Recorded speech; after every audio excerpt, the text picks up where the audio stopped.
Hi everyone, good morning. This is your host Muhammad Khaled Jahangir. Hope you are having an amazing day. Series 4, Episode 61, Reverse Autoimmunity, Part 3D. Autoimmunity, Part 3D. Series 4, Episode 61, Greens, Sulfur, Bright Colored Veggies. A typical meal I eat daily. Wahls paleo diet নীতি অনুসরণ করে তৈরি আমার একদিনের প্রচলিত একটি খাবার menu.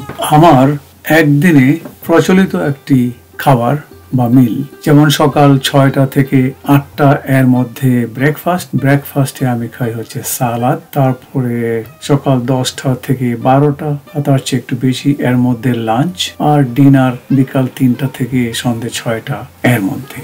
একটা খাবারের থেকে আরেকটা খাবারের মাঝখানে কোনো স্ন্যাক্স করি না। হ্যাঁ, যদি তবু খুব ক্ষুধার্ত হই লাঞ্চের পর, তাহলে আমি আমার ফ্রিজে রাখা এই সালাদের কিছু সালাদ থাকে, ওখান থেকে কিছু খেয়ে নিই। যদি ডিনারের পর খুবই হাংরি ফিল করি, ক্ষুধার্ত হই, তাহলে আমি সালাদ অথবা বেরিজ অথবা আধাটা পেয়ার অথবা ছোট ছোট টুকরা ওয়াটারমেলন কিউবস অথবা 3টা ছোট লাল গ্রেপস অথবা একটা আপেলের অর্ধেক। Salad in a bowl for a typical day. It is indeed my breakfast and snacks. It includes lettuce, cucumber, capsicum, 4 colors, beets, radish, tomatoes, red and ripened, onions, green chilies, cranberries dried, nuts mixed and unsalted, feta cheese and palm dried called prune. The plate shows my lunch and the bowl contains my dinner of a typical day. Panta rice মানে পান্তা ভাত 20%, chicken breast organ meat 20%, greens মানে dark green leafy vegetables 40%, mushroom, cabbage, red, green and other vegetables 20%. এটা আমার সালাদ for one day. এই সালাদটা হলো একদিনের জন্য। এই প্লেটে খাবারটা দেখানো হচ্ছে ভাত, তরকারি, সবজি, শাক, পেঁয়াজ, কাঁচামরিচ, মুরগির ব্রেস্ট, বকরির মাংস একসাথে পুরা প্লেট জুড়ে সারাদিনের জন্য এটা অ্যালোকেট করেছি। এটাকে 2 ভাগ করব, করে একটু বেশি অংশ দুপুরে খাবো আর কম অংশটা সন্ধ্যার আগেই খাবো। এখানে প্লেটে টোটাল খাবারটা অর্ধেক দেখানো হচ্ছে, অর্থাৎ এইটুকু হলো দুপুরের, আর বাকি খালি অংশটুকু অন্য একটা বাটিতে রাখা আছে, সেটা হবে রাত্রে। এটা হলো আজকের লাঞ্চ, 4 তারিখ মে মাস, দুপুর এটা, আর এই বাটিতে এটা হলো evening dinner lunch. So you see dinner and lunch. এইখানে 3 চামচ, খাওয়ার যে চামচ আছে 4 চামচের থেকে বড়, কিন্তু তরকারির চামচের থেকে এটা ছোট।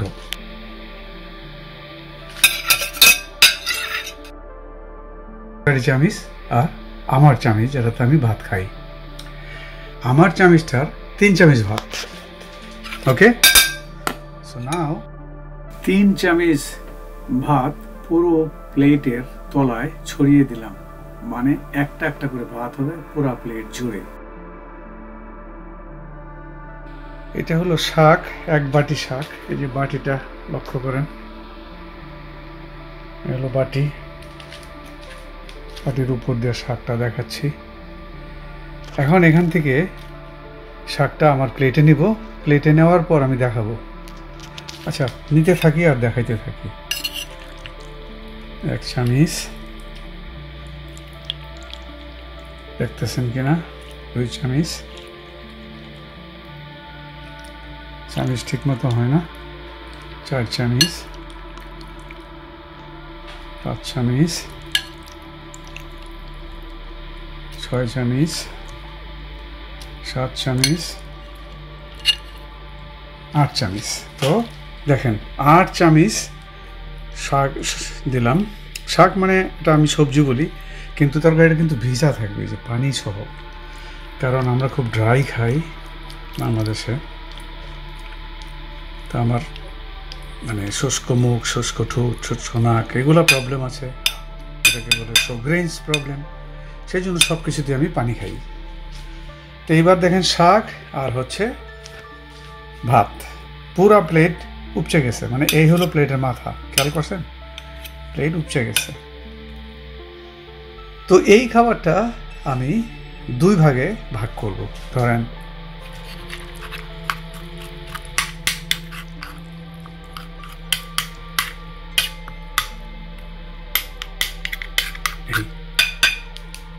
আজকে প্রোটিন কম, দেখি আমার ওয়াইফ যদি অন্য কোথাও প্রোটিন থাকে নেব, কারণ এই যে প্রোটিন, এরকম 6 টুকরা মাংস হলো 4 আউন্স, তার মানে প্রায় 100 গ্রাম বাংলাদেশের ওজনে। এইটা খাইতে হয়, খাওয়া দরকার এরকম 4 4 8 আউন্স, হ্যাঁ 35 35 70 অথবা 25 25 50, আমার মনে 25 25 হবে, 25 গ্রাম প্রোটিন হবে 4 আউন্স চিকেন ব্রেস্টে। তো সারাদিনে 60 আউন্স দরকার, তো আমি 2 বারে অ্যাপ্রক্সিমেটলি 50 খাচ্ছি। আর বাকি সবজির মধ্যেও অনেক প্রোটিন আছে। সালাদটা খাই, সেই সালাদে অনেকগুলা বাদাম খাই, সে বাদামে প্রোটিন আছে, এবং ড্রাই ফুড খাই, সেখানেও প্রোটিন আছে। So this is my food for a day, একদিনের আমার মেইন খাবার। এর বাইরে হলো সালাদ, এটা আমার সালাদ, এই সালাদটা হলো একদিনের জন্য।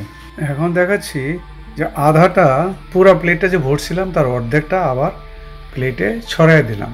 এইভাবে প্লেট দেখেন এখন ভর্তি রাখা যায়, তখন এই পর্যন্ত হয়ে গেছিল, তো এখন না, এখন সমান সমান প্লেটের তলায়। দেখলে কিন্তু যথেষ্ট খাবার মনে হবে, অর্থাৎ আমার ব্রেইনকে আমি বুঝাচ্ছি যে দেখো তোমাকে আমি অনেক খাবার দিচ্ছি। এই খাবার যদি অল্প অল্প করে নিতাম তাহলে আমি এইটা ডাবল খাইতাম।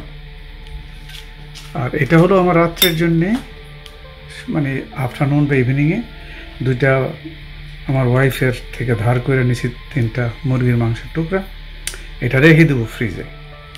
অর্থাৎ আপনি যা খাবেন একদম হিসাব করবেন অ্যাকুরেটলি। এইটা হইল চা, লাঞ্চের একটা পার্ট। আগে দেখাইলাম ভাত, শাক, মাংস, সবজি, আর এইটা দিয়ে আমার লাঞ্চ শেষ হবে, কোর্স কমপ্লিট। এখানে কি আছে, পানির মধ্যে আধা কাপের উপরে একটা টি ব্যাগ দিলাম, ছুরি চামিচ, এটা হলো আমার মেইন। এখানে 8 চা চামচ পরিমাণ বাটার, প্রত্যেক চায়ে 1 চামচ পরিমাণ বাটার দিই। এর সাথে থাকে সামান্য দুধ, দুধটা দেখাইতে পারতেছি না। এই হলো 1 চা চামচ পরিমাণ বাটার, 1 কিউব। এটা পানির মধ্যে যাবে, তো নাড়া দিতে, যেহেতু দুধ নাই তো এটার মধ্যে পানি দিতেছি, পানিটা ঢালতেছে। আমার দুধ, পানি, চাটা একটু সাদা হবে কিন্তু হইল না, কি করা। লাস্টলি এই হলো একটা চকলেট, ডার্ক চকলেট, 1 কিউবের, এই যে একটা কিউব দেখতেছেন, আধাটা দিলাম ডার্ক চকলেট। 85% কোকোয়া, এখানে কাকাওয়াও আছে, একটা কোকোয়া আছে। আমি কোকোয়া 85, 3 গ্রাম সুগার, মানে অনেক সুগার আছে, কিন্তু এটা দেই কারণ এটার মধ্যে পলিফেনল আছে, যেমন চা বা কফিতে পলিফেনল আছে, চকলেটও আছে। এই হলো চা, ফাইনালি কালো রং ধারণ করছে because of chocolate.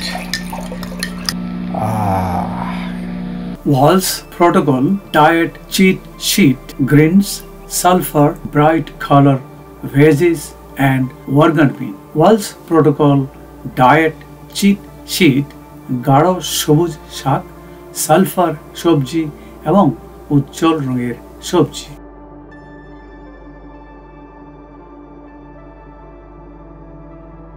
The Wahls Protocol Wahls Diet cheat sheet, এটা হলো ওয়ালস পালিও ডায়েট লেভেল 2, এটা ফুড পিরামিড। শুরুতেই ফাউন্ডেশন হচ্ছে এইগুলা অ্যাভয়েড করতে হবে বা এলিমিনেট করতে হবে।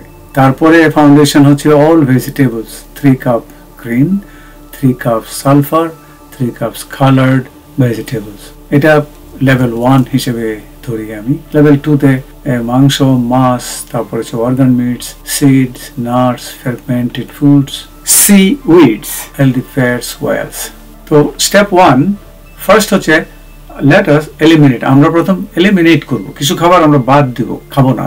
কি গ্লুটেন, প্রসেসড ফুড, এগস মানে ডিম, প্রক্রিয়াজাত খাবার, ডিম, দুগ্ধজাত খাবার সুগার হারাম, সয় প্রোডাক্টস বাংলাদেশে সয়াবিন তেল সেটাও আমাদের বাদ দিতে হবে। গ্রেইনস এন্ড লেগুমস মানে আমাদের ভাত, আটা, ময়দা, জব, ওট, ইভেন লেগুমস মানে হচ্ছে সিম, হচ্ছে বিনস, যত ধরনের এগুলো খুব ভালো জিনিস, তারপরে উনি বলছেন বাদ দিতে হবে। সো আমরা চলুন বাদ দিই। সেকেন্ড স্টেপ হচ্ছে আমরা ইন্ট্রোডিউস করব কি কি। দেখেন আমরা একদম ভাত খাচ্ছি না, কিন্তু সেই পরিবর্তে আমরা 9 কাপ বা 9 থাল এই সবজি খাবো। মাথা ঘুরে যাবে, মাথা ঘোরাবেন না, একটা উপায় হবে। কারণ আমাদেরকে তো অটো ইমিউন থেকে বাঁচতে হবে, আমাদেরকে ক্যান্সার থেকে বাঁচতে হবে, আমাদেরকে ক্রনিক ডিজিজ থেকে বাঁচতে হবে। তো আমাদের কি অবজেক্টিভ? আমাদের ক্যান্সার আছে, অটো ইমিউন আছে, ক্রনিক ডিজিজ আছে। যদি আপনারা চান তাহলে আসেন, আর যদি না চান যেভাবে আছেন সেভাবেই থাকেন।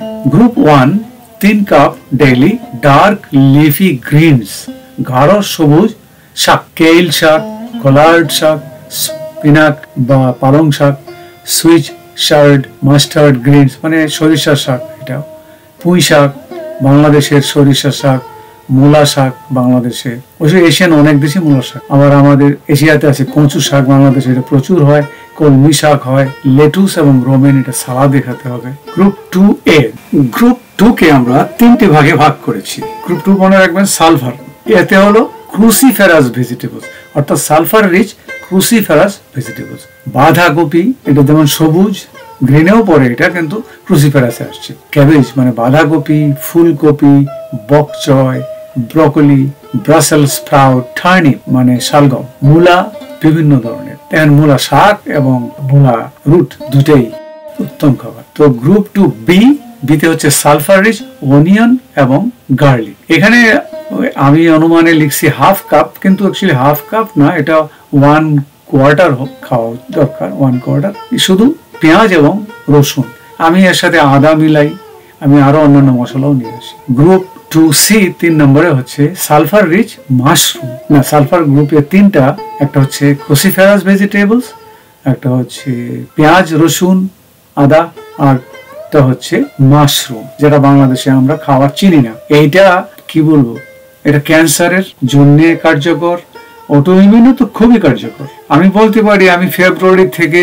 ফুল ফ্লেজেড এটা ফলো করার চেষ্টা করছি, কিন্তু ভিন্নভাবে। তা আমার পেটের যে প্রবলেম ছিল গ্যাস্ট্রিক, সেটা নাই। কনস্টিপেশন ছিল, সেটা এখন সফট 4 নম্বর আইটেমের মতো, সাত এবং সবুজ। তো আমার এই প্রবলেম চলে গেছে, স্টিমুলেশনে কোনো প্রবলেম হয় না। এবার 3 নম্বর গ্রুপে যাই, সেটা হলো ব্রাইটলি কালার উজ্জ্বল রঙের শাকসবজি এবং ফল। বিট, গাজর, টমেটো, পাকা টমেটো। পাকা টমেটো কিন্তু ক্যান্সারের জন্য খুবই কার্যকর। ক্যাপসিকাম, মিষ্টি আলু, আমাদের দেশে মিষ্টি আলু মানে গরিবের খাবার। নো, মিষ্টি আলুই হচ্ছে আমাদের ভাতের পরিবর্তে আমরা খাবো। পার্পল বা রেড ক্যাবেজ, দারুণ একটা আর লাল শাক বাংলাদেশের। এবার এটা হচ্ছে 3A ব্রাইট কালারের সবজি, 3B ব্রাইট কালারের ফল। ফল বলতে উনি শুধু বেরি ফলের কথাই বলছেন। অল বেরিজ, যেমন ব্ল্যাকবেরিজ, স্ট্রবেরিজ, ব্লুবেরিজ, রাসবেরিজ এবং ক্র্যানবেরিজ। এই ফলগুলো একটা নির্দিষ্ট সময়ে 15-20 দিন বা 1 মাস এর বেশি থাকে না। তো আমি কি করি, আমি এটা সবসময় ফ্রোজেন সেকশনে গিয়ে লিটল আলদি, ওয়ালমার্ট, এটা ফ্রোজেন সারা বছরই পাওয়া যায়। ফ্রোজেনটা একটু ঝামেলা, কিন্তু তারপরেও কি হবে, ফ্রোজেনটাও খুবই কার্যকর। আমি পড়াশোনা করেছি, করে আপনাদেরকে বলছি। কাঁচার সময় তো খাবেন, কাঁচা যখন পাওয়া যায়, আর যখন অনেক দাম হয়ে যাবে তখন আপনার ফ্রোজেন সেকশন থেকে নেবেন, খুব কম দাম। মনে রাখবেন আমাদেরকে বাজার করা শিখতে হবে, ইকোনমি এবং এফিসিয়েন্সি। কারো উপর নির্ভর করবেন না, নিজে পাক করবেন। যদি আপনি রোগী হন তারপর আপনি খাবেন, এটা আপনার উপর। আমার 2021 থেকে সালাদ খাওয়া শুরু করেছি, 2023 অক্টোবর নভেম্বর থেকে এই গ্রিন গুলা শুরু করেছি, ফেব্রুয়ারি থেকে একদম ফুল ফ্লেজেড এই ওয়াজ প্রোটোকলের সবজি খাচ্ছি। আমার এর সাথে আমি প্রোটিন রাখছি। প্রোটিন এখানে দেখাই নাই, যেমন অর্গান মিটস, কলিজা, গিলা, চিকেন ব্রেস্ট, চিকেন থাই মোটামুটি, আর গরুর হচ্ছে কলিজা। জানুয়ারি 2008 আসে, আমি প্রথম 2 সপ্তাহ ট্রমেটিক ব্রেন ক্লিনিকে যাই। শুধু রোগী দেখছিলাম, সবকিছু ঠিক আছে বলে মনে হলো। আমার বিশ্বাস ছিল যে আমি নতুন দায়িত্ব পালন করতে সক্ষম হব। আমি আমার হেলান দেওয়া চাকাওয়ালা চেয়ার থেকে সবকিছু দেখছিলাম এবং আমার কাজগুলি সম্পন্ন করছিলাম। 3য় সপ্তাহের 2য় দিন, অর্থাৎ কর্মদিবস, সোমবার, আমি ঘুম থেকে উঠলাম, কর্মস্থলে গেলাম। রোগীদের পরীক্ষা করলাম, নোট নিলাম, বসলাম, পুনরায় পরের রোগী দেখলাম, পরীক্ষা করলাম, নোট নিলাম এবং দিন শেষে মনে হলো আরে ওটা তো তেমন খারাপ কিছু ছিল না। সপ্তাহ শেষে জ্যাকি বলছে, টেরি মনে হচ্ছে তুমি কাজটি পারবে, সবকিছু ঠিকঠাক মতোই চলছে। টেরি উত্তরে বললেন, হ্যাঁ আমি কাজটি করতে পারবো। দ্বিতীয় সপ্তাহ শেষেও তাই মনে হলো। আমরা এভাবে 5 সপ্তাহ একটানা কাজ করলাম। আমি অনুভব করলাম যে আমার অধিকতর কর্মশক্তি আছে, আমি পরিষ্কারভাবে চিন্তা শক্তি কাজে লাগাতে পারছিলাম। আমি আমার ভাবনা চিন্তায় এবং মনোযোগে যথেষ্ট স্পষ্টতা অনুভব করছিলাম। এবার আমি খাড়া হয়ে প্রচলিত সাধারণ চেয়ারে বসতে চাইলাম। আমি চাইলাম পরিবারের সবার সাথে খাবার টেবিলে চেয়ারে বসে রাতের খাবার খেতে, এবং আমি তা পারলাম। সাপার বা রাতের হালকা খাবার খেলাম। উহা ছিল বিরাট ব্যাপার, একটি সাংঘাতিক ঘটনা। ওটা ছিল জানুয়ারির শেষ দিন। ফেব্রুয়ারিতে আমার ফিজিক্যাল থেরাপিস্ট বললেন, টেরি আপনি তুলনামূলক শক্তিবান হচ্ছেন ধীরে ধীরে, আমরা আপনাকে আরো একটু উপরের দিকে ব্যায়াম করতে দেব। তারপর থেকে আমি একবার সকালে একবার বিকালে ব্যায়াম করতে লাগলাম। আমি মনে করি ইহা ছিল সম্ভবত ফেব্রুয়ারির শেষ দিকে, যখন সিদ্ধান্ত নিলাম যে আমি একটি চিঠি ডাক বাক্সে ফেলব। অফিসে আমার হাঁটার একটি ছড়ি আছে। আমি আমার কোটের পকেটে চিঠিটি ঢোকালাম। আমি হাঁটার লাঠিটি নেই। যখন আমি হলের পাশ দিয়ে হেঁটে চললাম এবং 40 গজ হাঁটলাম, চিঠিটি ডাক বাক্সে রাখলাম, তখন আমার সহকর্মীগণ জোরে বলে উঠলেন, ডাক্তার ওয়ালস আপনি কি হাঁটছেন? ব্যাপার কি? ওইটা ছিল অত্যন্ত উল্লেখযোগ্য। তারপর এপ্রিল মাসে আমি আমার বসের সাথে দেখা করতে যাচ্ছি। তিনি হলেন বিশ্ববিদ্যালয়ে মেডিসিন বিভাগের প্রধান। ইহা প্রতি 2 বছর পর পর করতে লাগে। ওই সময়টাতে আমি ভিএ হাসপাতাল চত্বর ঘুরতে পারি কোনো লাঠি ছাড়াই। তবে বসের অফিসে যেতে হলে আমাকে প্রায় 1/2 মাইল দূরত্ব হাঁটতে হবে, পাহাড়ের আঁকা বাঁকা রাস্তা বেয়ে, প্রথমে নিচের দিকে পরে উপরের দিকে বিশ্ববিদ্যালয় ক্যাম্পাসের ভেতর। সেটি হাঁটার জন্য একটু বেশি হয়ে যাবে মনে হলো। পরিবর্তে আমি স্কুটার নিয়ে রওনা হলাম। উহা বেশ কয়েকদিন ব্যবহার করা হয় নাই। স্কুটারে উঠলাম, ওইটির ব্যাটারি আয়ু ফুরিয়ে গেল। তাই আমি স্কুটারটিকে ঠেলতে ঠেলতে পাহাড়ের উপরে নিয়ে গেলাম। তারপর চত্বরে ঢুকার সদর দরজায় যেতেই ওইখানে সিকিউরিটি কাজে নিয়োজিত ভদ্রলোক বললেন, পেশেন্ট মোবিল ডেকে দেব কি? তবে ওটি এসে পৌঁছাতে প্রায় 20 মিনিট লাগতে পারে, ভদ্রলোক আমায় জানালেন। এমনিতেই আমি দেরি করে ফেলেছি, তাই সিদ্ধান্ত নিলাম স্কুটারটি পাশে রেখে হেঁটে যাব বাকি পথ। আমি বসের অফিসের কাছে পৌঁছলাম। আমি তেমন দেরি করি নাই, কিন্তু বসের সেক্রেটারি আমাকে ভর্ৎসনা করলেন ওই সামান্য দেরি হওয়ার জন্য। আমি তাকে বোঝাতে চেষ্টা করছিলাম যে আমার স্কুটার নষ্ট হয়ে গেছিল, হেঁটে এসেছি। ঠিক ওই সময় ডক্টর রথম্যান চলে এলেন। তিনি বললেন, ও তুমি পেশেন্ট মোবিলের জন্য অপেক্ষা করছিলে? উত্তরে বললাম, না না, আমি স্কুটারটি ধাক্কা দিতে দিতে টিলার উপরে উঠেছি, তারপর আমি হেঁটে আপনার এখানে এসেছি। তিনি বললেন, তুমি কি করেছো? আমি তাকে আমার ইলেকট্রিক্যাল থেরাপি ডিভাইসটি দেখালাম। আমি কি কি করছিলাম তার একটা বিস্তারিত ব্যাখ্যা দিলাম। তিনি বললেন যে তিনি এই আশ্চর্যজনক ভালো কিছু ঘটবে তার আশা করেন নাই। তারপর তিনি চাইলেন আমি যেন বিষয়টির উপর একটি কেস রিপোর্ট লিখি। হ্যাঁ, উহা ছিল আমার নিজের উপর একটি কেস স্টাডি। আমি পুনরায় তাকে জিজ্ঞেস করতেই বললেন, হ্যাঁ ওটা তোমার নিজের উপর।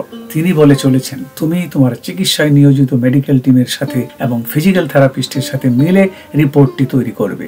তারপর আমি লেখাটি তৈরি করলাম। ওইটি পরে তিনি বললেন, আমি চাই তুমি একটি সেফটি ও ফিজিবিলিটি স্টাডি তৈরি করো, যাতে অন্যরা যাদের প্রোগ্রেসিভ এমএস রোগটি আছে তারা যেন তুমি যা যা করছো ঠিক তেমনি তোমার মতোই পদ্ধতিটি ব্যবহার বাস্তবায়ন করতে পারে। তুমি কি কাউকে আঘাত করেছো? ইহা কি নিরাপদ ছিল? ওটার প্রভাব কি রকম ছিল? পুনরায় আমি বললাম, আমি যেসব গবেষণা করি তোমার উল্লেখিত ওই রকম গবেষণা কিন্তু আমি করি না। আমি রোগ নির্ণয় সংক্রান্ত ত্রুটি বিচ্যুতি নিয়ে কাজ করি। সে জোর দিয়ে বলল, আমি তোমাকে বিজ্ঞ ও বিশ্বস্ত পরামর্শদাতা যোগান দেব। সে আরো বলল, তুমি যা করেছো তা অত্যন্ত উল্লেখযোগ্য। সে আক্ষরিক অর্থে আমার কর্মের ব্যাপকতা দেখতে পেয়েছিল, কারণ ওই ব্যক্তিটি ইতিপূর্বে ঘটা আমার সব কাজ কাম দেখেছে। হ্যাঁ, তখন আমার চলছিল খুবই দুর্দিন, একেবারে সবচেয়ে খারাপ সময়কাল। কর্মক্ষমতা একেবারে সর্বনিম্ন পর্যায়ে ছিল। সে আমাকে জানতো অধিকতর খারাপ সময়ে আমি কিরূপ কাজ করেছি। সে আমার আশ্চর্যজনক পুনরুদ্ধার সময়টিকেও দেখেছে। সে ছিল একজন রিউমেটোলজিস্ট। সে অটো ইমিউন রোগ সম্পর্কে খুব ভালো ওয়াকিবহাল ছিল। সৌভাগ্যবশত সে আমাকে মেন্টরস জোগাড় করে দিল। প্রোটোকল বা গবেষণাপত্রটি পরিচ্ছন্নরূপে তৈরি করতে আমার প্রায় 1 বছর লেগেছিল। অ্যাস্টন এমব্রি তার নন প্রফিট প্রতিষ্ঠানের ফান্ড থেকে উদ্যোগ শুরু করতে প্রয়োজনীয় কিছু অর্থ দিয়েছিলেন। ইলেকট্রিক থেরাপি ডিভাইস প্রস্তুতকারক প্রতিষ্ঠান 20টি ডিভাইস সাথে কিছু খুচরো যন্ত্রপাতি আমাদেরকে দিয়েছিলেন যাতে আমরা ডিভাইসগুলি ব্যবহার করতে পারি। একজন পিএইচডি ছাত্র আমার এক মেন্টরের সাথে কাজ করতেন, আমি তাকেও পেয়ে গেলাম আমার টিমে। ছাত্রটি তার থিসিস আমাদের গবেষণালব্ধ তথ্য ও তত্ত্ব ব্যবহার করে লিখেছিল। আমরা স্টাডিটি শুরু করলাম এবং তা ছিল বিস্ময়কর। আমাদের প্রতিষ্ঠানে প্রাইমারি এবং সেকেন্ডারি প্রোগ্রেসিভ মাল্টিপল স্ক্লেরোসিস রোগী ছিল যাদের গড়পড়তা ধরনের শারীরিক বৈকল্যতা ছিল। যেমন ধরুন, তাদের কেউ ছড়ি ব্যবহার করত, আবার কেউ ওয়াকার ব্যবহার করত। এই ছড়ি এবং ওয়াকার এই দুইটার মাঝামাঝি চলাচল করার লোকজনই ছিল আমাদের রোগীগণ। বেজ লাইনে তাদের গুরুতর মাত্রার ফ্যাটিগ বা অসারতা ছিল। রোগীগণ স্ট্যান্ডার্ড আমেরিকান ডায়েট মেনে চলতেন।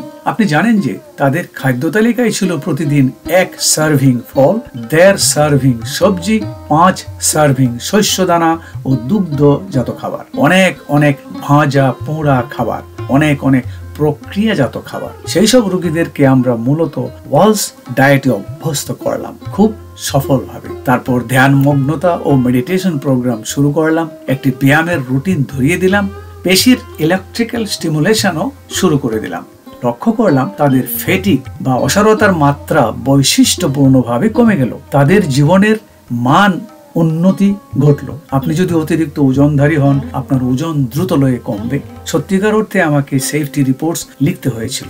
আমাকে সকল স্টাডির উপর সেফটি রিপোর্টস লিখতে হয়েছিল, কেননা রোগীদের মাঝে অতি স্থূলকায় ব্যক্তি ছিলেন যারা অতি দ্রুত ওজন কমিয়েছিলেন। তবে রোগীদের মধ্যে একজনও আন্ডারওয়েট বা ওজনের কাঙ্ক্ষিত মাত্রার চেয়ে নিচে ছিলেন না। অর্ধেক রোগী বৈশিষ্ট্যপূর্ণ উন্নতি লাভ করেছেন তাদের হাঁটা বিষয়ক ক্রিয়াকলাপে। কারণ আপনার যদি সেকেন্ডারি প্রোগ্রেসিভ মাল্টিপল স্ক্লেরোসিস রোগটি থাকে, আপনি পূর্ব থেকে অনুমান করতে পারেন যে আপনার হাঁটার ধরনে 10 থেকে 20% অধিকতর খারাপ হতে পারে। ওই ধরনের লোকদেরকে আপনি অনেকটা ভালো হতে দেখবেন না, আপনি হয়তো কিছুটা কম খারাপ হতে দেখবেন। ঔষধ সেবনের রোগটি কিছুটা ধীর গতিতে খারাপ হতে থাকে, কিন্তু আপনি কখনো রোগীগণের অবস্থার উন্নতি হতে দেখবেন না। আমরা 19 জনকে স্টাডি গ্রুপে রাখলাম। তারা ছিল স্থিতিশীল এবং বিস্ময়কর। তাদের অর্ধেক চিকিৎসাগতভাবে গেইট সমস্যার অর্থপূর্ণ উন্নতি লাভ করেছিল। উহা ছিল অত্যাশ্চর্য।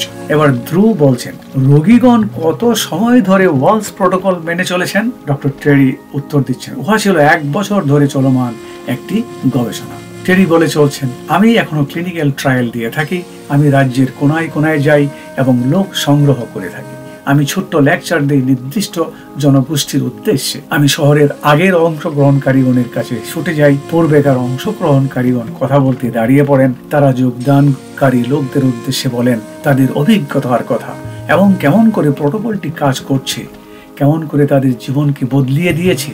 তারা এও বলেন, যদি আমি নিয়মাচার থামিয়ে দিই, যেমন আমি ডায়েট অনুসরণ না করি, আমার ফ্যাটিগ পুরো মাত্রায় ফেরত আসে, আমার হাঁটার চলন বা চলাফেরা অবনতির দিকে চলে যায়। তাই নিয়মাচারটি আমি ধারাবাহিকভাবে নিরন্তর করে চলেছি, কোনো থামাথামি নাই। প্রতিদিন, প্রতি সপ্তাহ, প্রতি মাস, প্রতি বছর। ইহা এখন একটি জীবন যাপন প্রণালী। ইহা তাদের জীবন। ওদের মাঝে একজন 70 বছরের বৃদ্ধা রয়েছেন, যিনি সবচাইতে বড় বৃদ্ধা, এবং তিনি নাচের অনুষ্ঠানে নিজের দলের হয়ে এখনো নেচে থাকেন। অন্য আরেকজন মহিলা যার সাথে আমার যোগাযোগ রয়েছে, তিনি এখন পর্যন্ত খণ্ডকালীন কাজ করেন। তার নাতি নাতনি আছে যাদের সাথে তিনি খেলেন, মজা করেন। টিলা, পাহাড়, জঙ্গলে পদব্রজে দীর্ঘ পথ হাঁটেন। তিনি তার প্রিয় কুকুরটিকে সাথে নিয়ে 5 মাইল হাইক করেন বা পদব্রজে হাঁটেন। ইহা মজার ব্যাপার, যেমন আমাদের পুনরুজ্জীবন সভাতে ঘটে থাকে। আপনি আক্ষরিক অর্থে লোকদেরকে তাদের পূর্ণাঙ্গ জীবন ফিরিয়ে দিচ্ছেন। ধ্রুব কথা বলছেন, আমি চাই আপনি 1 সেকেন্ডের জন্য বিস্তৃত দৃশ্য ছোট করে দূরে দৃষ্টি ফেলুন। আমি জানি আপনি আপনার গল্প বলেছেন, কিন্তু যেহেতু আমাদের বহু দর্শক শ্রোতা রয়েছে, তাদের উদ্দেশ্যে বলুন, যাদের ক্রমবর্ধমান মাল্টিপল স্ক্লেরোসিস আছে, যে সকল মানুষের MS নাই, তবে অন্য ধরনের অটো ইমিউন রোগ আছে, তারা ওয়ালস প্রোটোকল মেনে চললে উপকার পাবেন কি, তাদের রোগের উপশম কি হবে, তাদের ব্যাপারে একটু বলুন। কেননা আপনি লক্ষ্য করেছেন যে ওয়ালস প্রোটোকল মাইটোকন্ড্রিয়া স্বাস্থ্যের কারণসমূহের মূলে আঘাত করে, তাছাড়া ওইটি অ্যাড্রেস করে বা সম্বোধন করে পেটের পীড়া, পুষ্টিহীনতা, প্রদাহজনিত সমস্যাগুলি। প্রোটোকলটি শুধুমাত্র এমএস ঠেকাতে বা রোগ মুক্তির জন্যই পরিকল্পিত হয় নাই। যেসব লোকদের ভিন্ন শারীরিক সমস্যা আছে তারা আমূল পরিবর্তন দেখতে পেয়েছেন। আপনি কি দয়া করে সেগুলোর একটা তালিকা বর্ণনা করবেন? টেরি বলে চলেছেন, ভিএ দেখেছিল আমি কি করছিলাম। আমাকে প্রাইমারি কেয়ার ক্লিনিক, যার নাম মাইক ব্রেইনার ক্লিনিক, সেখান থেকে সরিয়ে নেওয়া হলো যাতে আমি আমার নিজের নতুন ক্লিনিক স্থাপন ও উদ্বোধন করতে পারি, যার নাম থেরাপিউটিক লাইফস্টাইল ক্লিনিক, এবং আমাকে পুরোদস্তুর নিজের মতো করে ঢেলে সাজাতে বলল, যা পরবর্তী সময়ে ওয়ালস প্রোটোকল বলে নামান্তরিত হলো।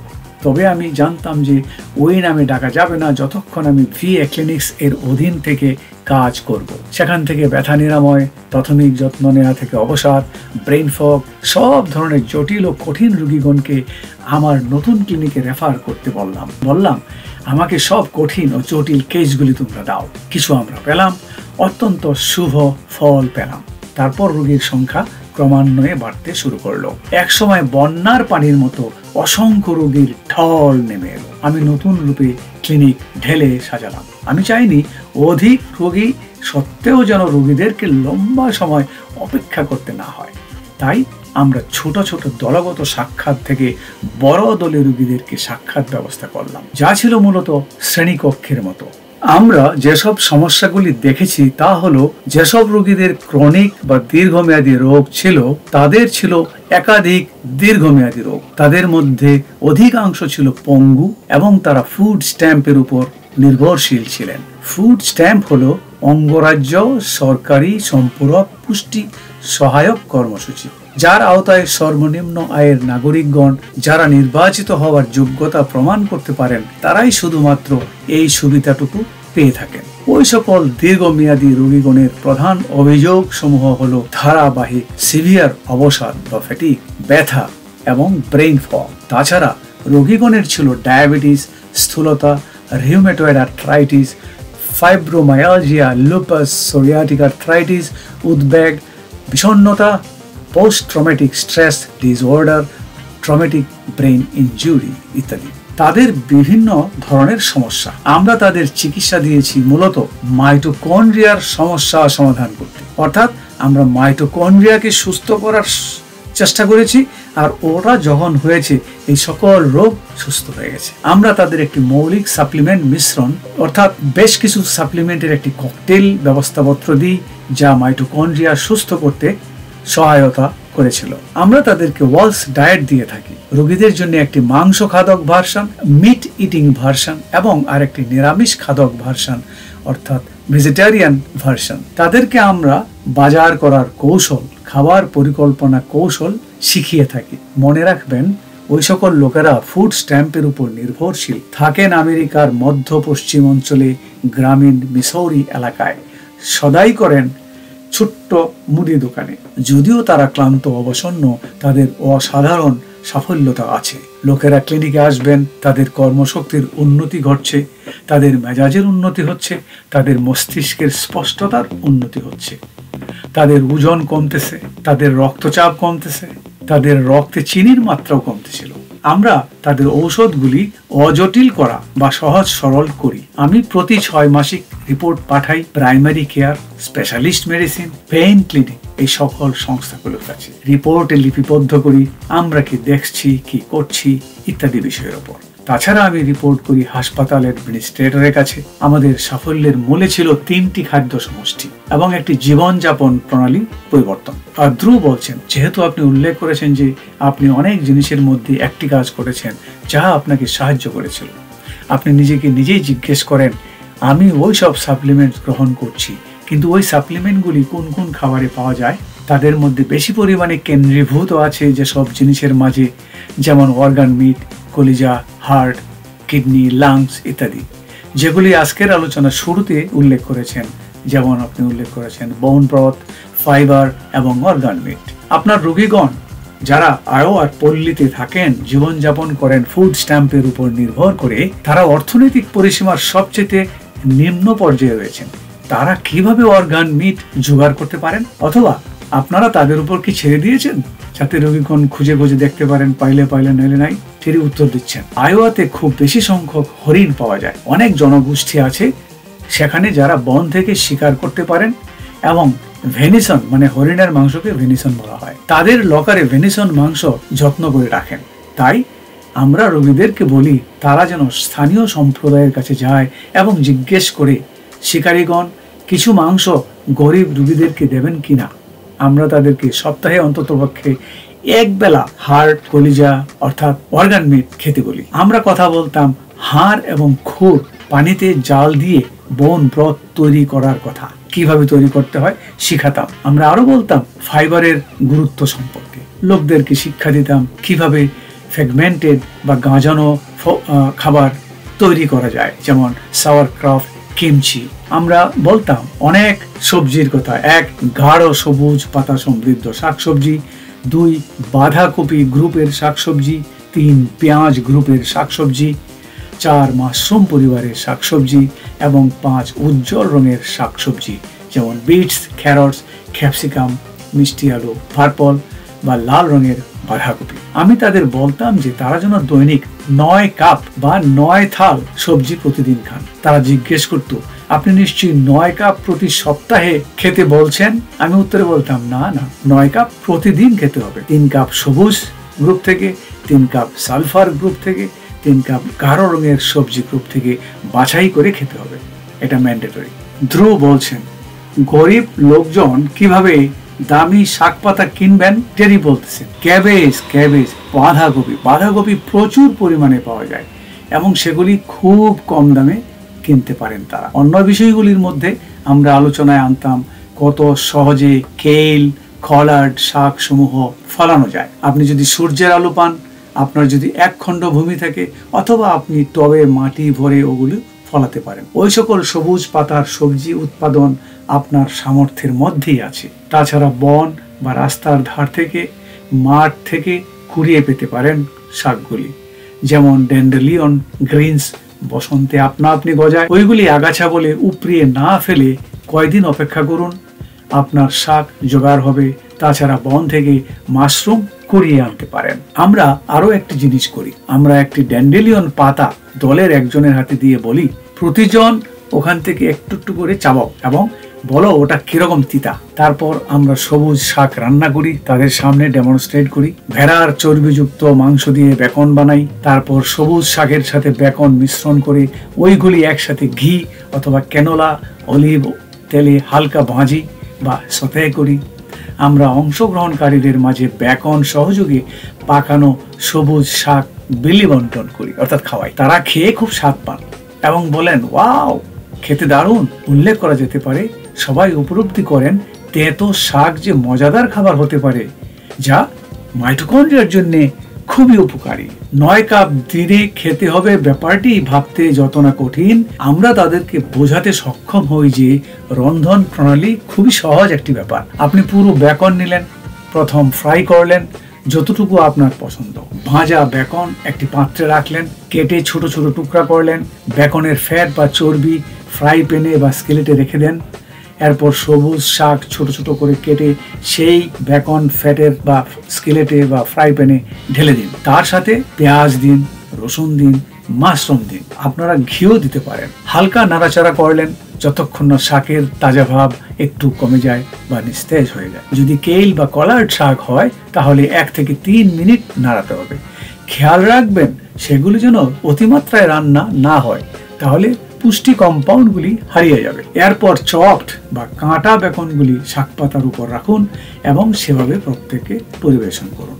যদি সুস্বাদু না হয় বা কম স্বাদের হয়, বেকনের পরিমাণ দ্বিগুণ করুন। পুনরায় খেয়ে দেখুন। মনে রাখবেন, খাবার খেতে যেন কখনো মনে না হয় যে আপনি জোর করে মুখে পুড়ছেন।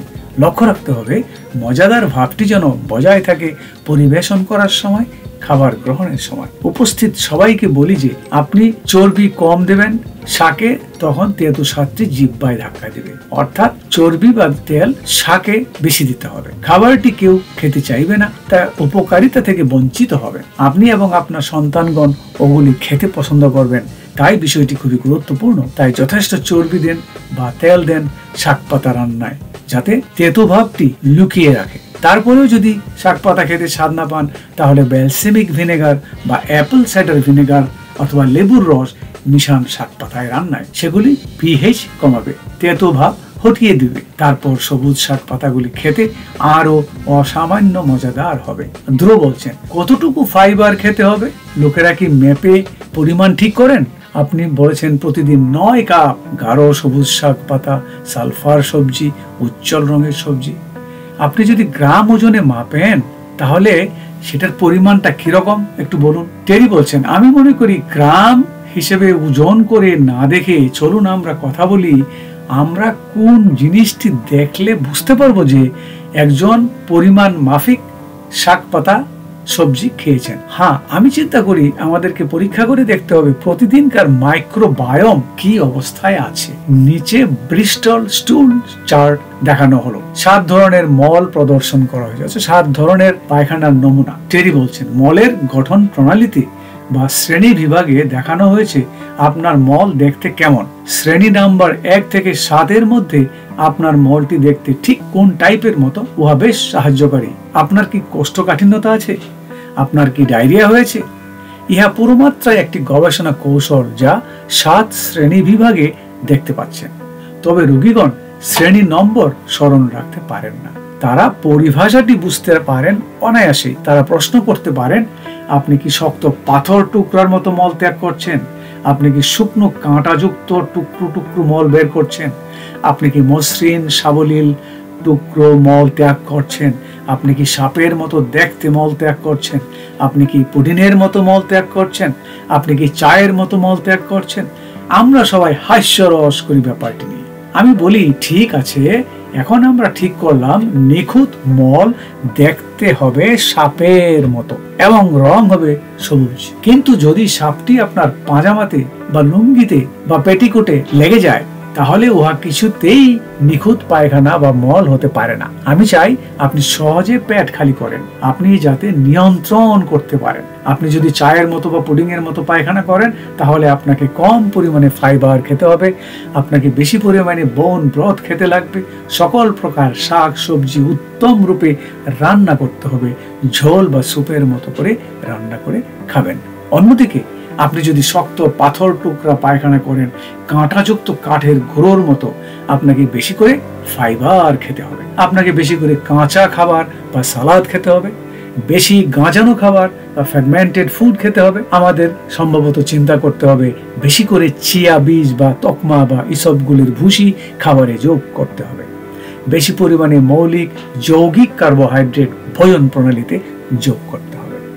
এইভাবে প্রক্রিয়াটি হবে কাজ করার মতো, শুধু তাত্ত্বিক আলোচনা নয়। লোকজন ক্লিনিকে আসতে এবং কথা বলতে পছন্দ করেন তাদের সাপের ন্যায় মল নিয়ে। অর্থাৎ লোকেরা ক্লিনিকে আসেন, কথা বলেন, কার সাপের ন্যায় মল, কারণ এটা উত্তম। একজন অন্যজনের সাথে তুলনা করেন, বলতে পারেন হ্যাঁ তারা শক্ত কাঠিন্য মার্কায় ফেরত গেছেন কিনা, এবং তারা নির্ণয় করবেন করণীয় বিষয় সম্পর্কে। যেমন শক্ত পায়খানা হলে একটু বেশি মাত্রায় ফাইবার খাওয়া বাড়াবেন, অথবা নরম হলে সালাদের পরিমাণ কমাবেন, সবজি উত্তম রূপে রান্না করে খাবেন। গ্রাম হিসেবে মেপে খাবার চাইতে উদাহরণ দিয়ে বর্ণনা করলে সবাই তা বুঝতে পারেন সহজে এবং মেনে চলতে পারেন অনায়াসে। এতক্ষণ ভিডিওটি দেখার জন্য ধন্যবাদ। যদি ভিডিওটি ভালো লেগে থাকে তাহলে লাইক বাটনে চাপ দিন, বেল আইকন প্রেস করুন। যখনই নতুন ভিডিও পাবলিশ হবে আপনি তার নোটিফিকেশন পেয়ে যাবেন। অন্যদের সাথে শেয়ার করুন, কমেন্টস করুন। যদি এখনো সাবস্ক্রাইব না করে থাকেন তাহলে সাবস্ক্রাইব করুন। সুস্থ থাকুন, ভালো থাকুন। দেখা হবে পরের ভিডিওতে। ধন্যবাদ।